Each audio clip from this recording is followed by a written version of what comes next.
بسم اللہ الرحمن الرحیم رب اشرح لی صدری ویسر لی امری واحلل عقدۃ من لسانی یفقہوا قولی۔ داستان حضرت سلیمان علیہ السلام جاری ہے اور انشاءاللہ آج یہ داستان سلیمان علیہ السلام کی اپنے اختتام کو پہنچے گی۔ اور آپ سے عرض کیا تھا کہ سلیمان علیہ السلام کی سارے واقعات آپ کی خدمت میں عرض کر دیے، یعنی جو بڑے واقعات ہیں، ورنہ ظاہر تفصیلات میں جائیں تو پھر تو اور بھی بہت ساری چیزیں ہیں، لیکن دامن وقت گنجائش کم ہوتی ہے۔ کل لیکن یہاں بات چھوڑی تھی کہ سلیمان علیہ السلام اس دنیا سے رخصت کس انداز سے ہوئے، یہ بھی اپنی نوعیت کا ایک بڑا منفرد اور دلچسپ واقعہ بھی ہے، اور مطلب اللہ تعالیٰ کے ایک اور قدرت کا مظہر ہے۔ تو آج چونکہ سلیمان علیہ السلام کی داستان اختتام پذیر ہو رہی ہے، تو صرف وہی ٹائم لائن جو ہم لے کر چلے تھے یکم رمضان سے، یعنی کہ بنی اسرائیل کی، کہ وہ موسیٰ علیہ السلام کی پیدائش، اور وہ سب آپ کو یاد ہے، سٹیپ بائی سٹیپ ساری چیزیں۔ اور آپ ظاہر ہے کہ اگر چاہے، اگر آپ نے مس کیا اس میں سے کوئی سیشن یا کوئی بھی چیز دیکھنا چاہیں تو آپ یوٹیوب پر سارا مرحلہ وار بھی دیکھ سکتے ہیں۔ تو سلیمان علیہ السلام، پہلے اس کو بس ریپ اپ کرتے ہیں، پھر آج کے واقعے کی طرف آتے ہیں۔ آج سے تقریباً 3000 سال پہلے کی بات ہے، واقعات 3000 ایئرس، آج سے تقریباً 3000 سال پہلے کی یہ بات ہے۔ سلیمان علیہ السلام پیدا ہوئے 990 قبل مسیح، یعنی ابھی 2021 چل رہا ہے، تو حضرت عیسیٰ علیہ السلام کی ولادت کو تقریباً 2021 سال ہو گئے، تو 990 سال قبل مسیح، تو 2021 میں آپ یہ پلس کر لیں، تقریباً 3000 سال ہو گئے۔ تو سلیمان علیہ السلام آج سے 3000 سال پہلے پیدا ہوئے، آپ کا وصال ہوا 931 قبل مسیح میں۔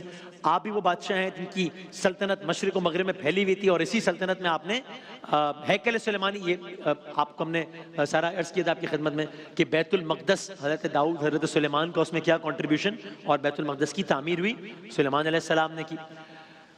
اس کی مختصر سی ہسٹری کیا ہے کہ یہاں پر بھی بیت المقدس پر بھی قرآن کے مطابق 2 مرتبہ بڑے حملے کیے گئے۔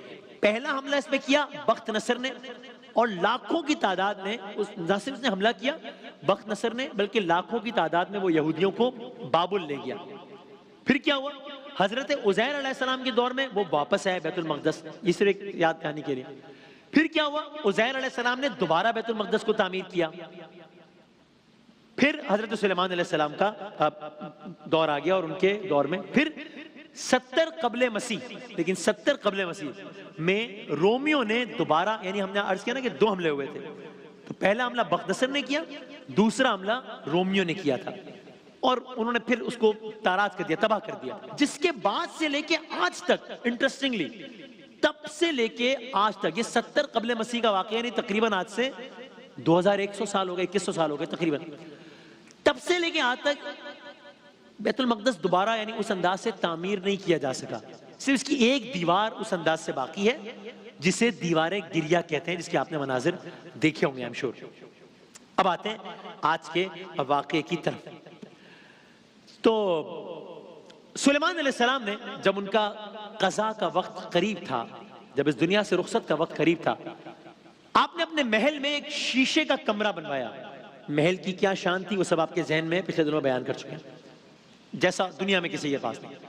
تو آپ نے اپنے محل میں ایک بہت وسیع و عریض ایک شیشے کا کمرہ بنوایا۔ وہ ایسا کمرہ تھا کہ جس کے اندر بہت دور سے بھی دیکھا جا سکتا تھا، ویزیبل تھا وہ، بہت دور سے بھی وہ کمرہ۔ اچھا، پھر آپ نے یہ کیا کہ آپ نے جنات کو بڑے بڑے اہم کاموں کی ذمہ داریاں دی ہوئی تھی، فلاں کا یہ کام ہے، فلاں کا یہ کام ہے، فلاں کا یہ کام ہے، اور جس میدان میں جنات نے وہ سارے کام کرنے تھے وہ میدان اس کمرے کے سامنے ہی تھا۔ آپ سے تصور کیجئے، ویسے تم تصور ہی نہیں کر سکتے ظاہر، لیکن صرف ایک جتنی ہماری سوچ جہاں تک جا سکتی ہو، وہ ایک عالی شان عظیم الشان محل ہے، اس میں ایک بڑا سا کمرہ ہے شیشے کا سلیمان علیہ السلام کا، اور سامنے نہ جانے کتنی تعداد میں جنات کو مختلف ڈیوٹیز دی ہوئی ہیں، وہ سارے کام کر رہے ہیں۔ وہ کمرہ وہاں سے ویزیبل ہے اور یہاں سے وہ سارے جنات ویزیبل ہیں، تاکہ وہ میک شور کر سکیں کہ سب اپنے کام صحیح انداز سے انجام دے رہے ہیں۔ تو جنات میں سے اگر کوئی بھی سلیمان علیہ السلام کی حکم عدولی کرتا، ان کی بات نہ مانتا، تو اس کو سخت سزا دی جاتی۔ آپ کو یاد ہے جب ہدہد بھی دربار میں نہیں آیا تو انہوں نے کہا تھا فوراً حاضر ہونا، سزا دی جائے گی۔ تو جنات میں بھی یہی ہوتا، اگر کوئی بات نہ مانتا اسے سزا دی جاتی۔ اور جنات میں ایسے وحشی اور دیو ہیکل جن بھی تھے جن کو زنجیروں سے باندھ کر رکھا جاتا تھا، اور یہی وہ جن ہوتے تھے جو بڑے بڑے محلات اور عمارتیں، کھانے وغیرہ کا ڈیوٹی ان کے سر تھی۔ اور وہ جن بھی تھے، یعنی جنات میں سے وہ مسلمان جن بھی تھا جو سلیمان علیہ السلام کا درباری تھا، اور جس نے کہا تھا کہ آپ کہیں تو میں دربار برخاست ہونے سے پہلے تخت یہاں پر لے آؤں گا۔ بہرحال سلیمان علیہ السلام نے جنات کو کام پر لگایا اور خود اس شیشے کے کمرے میں آپ تشریف لے گئے۔ آپ عصا استعمال کرتے تھے، آپ نے عصا لیا اور آپ اپنے عصا یعنی لاٹھی کے سہارے کھڑے ہوتے ہیں اس کمرے میں۔ ٹھیک منظر سارا آپ کے ذہن میں ہے۔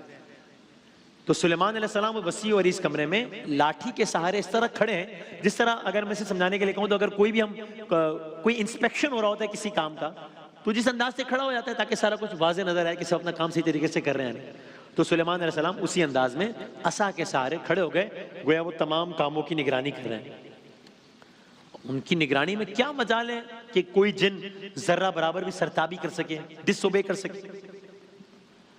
سلیمان علیہ السلام اپنے محل کے اس شیشے کے کمرے میں عصا کے سہارے اس انداز سے کھڑے ہیں کہ جیسے کہ وہ جنات کو دیکھ رہے ہوں۔ یہی وہ لمحہ ہے، یہی وہ وقت ہے جب ملک الموت آتے ہیں اور حضرت سلیمان علیہ السلام کی روح قبض کر لیتے ہیں۔ سلیمان علیہ السلام اس دنیا سے رخصت ہوتے ہیں۔ لیکن ایک بات یہ تھی کہ جنات جو تھے اس زمانے میں دعویٰ کرتے تھے، اور اگر موقع ملا آگے جا کے تو سورہ جن کی بڑی انٹرسٹنگ ڈیٹیلز ہیں، وہ بھی آپ کی خدمت میں باقاعدہ قصے کی صورت میں عرض کریں گے اگر وقت ملا انشاءاللہ اس رمضان۔ تو جنات کا یہ دعویٰ ہوتا تھا کہ ہمارے پاس غیب کا بھی علم ہے۔ تو کچھ جگہوں پر اس طرح آتا ہے کہ ان جنات کے اس دعوے کو بھی غلط ثابت کرنا مقصود تھا، جو یہ کہتے تھے کہ ہمارے پاس غیب کا بھی علم ہے۔ تو اس مصلحت کے تحت بھی اور باقی ظاہر اللہ کے کام اللہ جانے۔ تو ہوا یوں کہ اس عالم میں سلیمان علیہ السلام کی روح تو قبض کر لی ملک الموت نے بحکم خدا، لیکن روح نکلنے کے باوجود سلیمان علیہ السلام لاٹھی سے ٹیک لگائے بالکل ویسے ہی کھڑے رہے۔ تو اب جسم سے روح قبض ہو چکی ہے، لیکن بحکم خدا آپ کھڑے اسی انداز سے ہیں۔ روح قبض ہونے کے کچھ لمحات بعد بھی آپ ویسے ہی کھڑے ہیں، اگر میں اپنے الفاظ میں کہوں کچھ منٹس بعد بھی آپ ویسے ہی کھڑے ہیں، میں مزید گفتگو کو اگر پھیلاؤں کچھ گھنٹوں بعد بھی آپ ایسے ہی کھڑے ہیں، ایک دن بعد بھی آپ ایسے ہی کھڑے ہیں، ایک ہفتے بعد بھی آپ ایسے کھڑے ہیں۔ تو پھر اب کیا ہوا؟ سلیمان علیہ السلام ویسے ہی کھڑے ہیں، تو نیچے جو کوئی کام کر رہا ہے وہ کس امپریشن میں ہے؟ وہ اس امپریشن میں کہ سلیمان علیہ السلام کھڑے ہیں اور جائزہ لے رہے ہیں، ویسے ویسے کھڑے ہیں۔ یہاں تک کہ اب اللہ کا کرنا ایک روز ایسا ہوا کہ اللہ نے ایک دیمک کو حکم دیا اللہ نے ایک دیمک کو حکم دیا کہ وہ سلیمان علیہ السلام کی، چونکہ لاٹھی کے سارے کھڑے تھے نا، سلیمان علیہ السلام کی اس لاٹھی کو کھانا شروع کرے۔ اللہ اکبر۔ تو اب سلیمان علیہ السلام کھڑے ہیں اور اب بحکم خدا دیمک نے اس لکڑی کو آہستہ آہستہ کھانا شروع کیا ہے کہ جس کے سہارے سلیمان علیہ السلام کھڑے ہیں۔ میں نے عرض کیا لمحے منٹس میں بدل گئے، منٹس آورز میں بدل گئے، آورز ڈیز میں بدل گئے، دن ہفتوں میں بدل گئے، ہفتے مہینوں میں گزر گئے، اور جنات مسلسل، جن کو یہ زوم تھا کہ ہمارے پاس تو غیب کا بھی علم، ہمیں سب پتہ ہے، جنات مسلسل محنت اور مشقت میں مصروف ہیں، اور ساتھ یہ خوف بھی ہے کہ اگر کوتاہی کی سلیمان علیہ السلام کی تو پھر سزا بھگتنی پڑے گی۔ یہاں تک کہ اللہ کے حکم سے دیمک نے عصا کا زیادہ حصہ کھانا شروع کیا، پھر اور حصہ کھانا شروع کیا، پھر مزید حصہ کھانا شروع کیا، یہاں تک کہ دیمک کے عصا کے کھا جانے کے نتیجے میں اب وہ لمحہ آیا کہ عصا میں اتنی طاقت اب نہیں رہی کہ وہ سلیمان علیہ السلام کا وزن برداشت کر سکے۔ تو جنات نے دیکھا کہ اچانک سلیمان علیہ السلام جو کھڑے تھے اور وہ یہ سمجھ رہے تھے کہ ان کا جائزہ لے رہے ہیں، ان کا جسد اچانک زمین کی طرف آ گیا۔ اللہ اکبر۔ وہ ابھی اللہ تعالیٰ کے کام، اللہ تعالیٰ ہر چیز پر قادر ہے، اور وہ ابھی بھی یہ سمجھ رہے تھے کہ شاید کوئی حادثہ ہوا ہے، کہ اچانک اگر کوئی حادثہ ہوا ہے جس کے بعد وہ زمین کی طرف ان کا جسد آ گیا ہے۔ وہ اس وقت بھی سمجھے کہ سلیمان علیہ السلام کے کوئی حادثہ ہوا، یا پھر اب کچھ شائبہ ہونا شروع ہوا کہ کیا وہ اس دنیا سے چلے گئے، کیا روح قبض کر لی گئی ہے. لیکن جب کمرہ کھولا گیا اور عصا کو دیکھا گیا تو جنات اور جنات انسان بھی حیرت زدہ رہ گئے کہ عصا تو دیمک زدہ ہے. پھر دیمک کو باقی عصا کی لکڑی دی گئی اور دیکھا گیا، پھر اپنے طور پہ اندازے لگائے گئے کہ وہ دیمک ایک دن میں کتنی لکڑی کو کھا جاتی ہے. پھر باقاعدہ حساب کتاب لگایا گیا. تب معلوم ہوا کہ سلیمان علیہ السلام کے انتقال کو تقریباً 1 سال گزر چکا ہے. 1 سال گزر چکا ہے. اللہ اکبر. اب آپ غور کیجئے، پچھلے واقعات ذہن میں لائیے، اللہ کی قدرت کے عجیب عجیب مظاہر دیکھیے. عزیر علیہ السلام 100 سال کے لیے نیند دے دی، پھر دوبارہ زندہ کیا اور سارا معاملہ. اصحاب کہف جائیں 309 سال تقریباً سو جائیں، پھر سارا معاملہ. اور یہاں سلیمان علیہ السلام روح قبض کی جا چکی ہے. 365 دن کے اندازہ کے مطابق اسی عالم میں کھڑے ہیں. اللہ اللہ اللہ. تب جنات حیران بھی ہوئے، پریشان بھی ہوئے، اور اب ان کے پاس اپنے اس دعوے کو سچ دکھانے کا بھی کوئی ثبوت موجود نہیں تھا. جو یہ کہتے تھے کہ ہمیں غیب کا بھی علم ہے، ان کا وہ دعویٰ بھی بالکل جھوٹ ثابت ہو گیا. اس لیے کہ اگر وہ غیب دان ہوتے تو اپنے سامنے موجود سلیمان علیہ السلام کی دنیا سے چلے جانے سے تو واقف ہوتے نا. یوں سلیمان علیہ السلام اس دنیا سے رخصت ہوئے. اور داستان حضرت سلیمان علیہ السلام یہاں اختتام پذیر ہوتی ہے. اسی داستان کا سلسلہ مرحلہ وار اور ترتیب واری جاری رہے گا. ایک اور بہت ہی دلچسپ سبق آموز اور قرآن میں موجود داستان آپ کی منتظر ہے کل انشاءاللہ. رحمت کبریا بہر خلق خدا بن کے ایک آسرا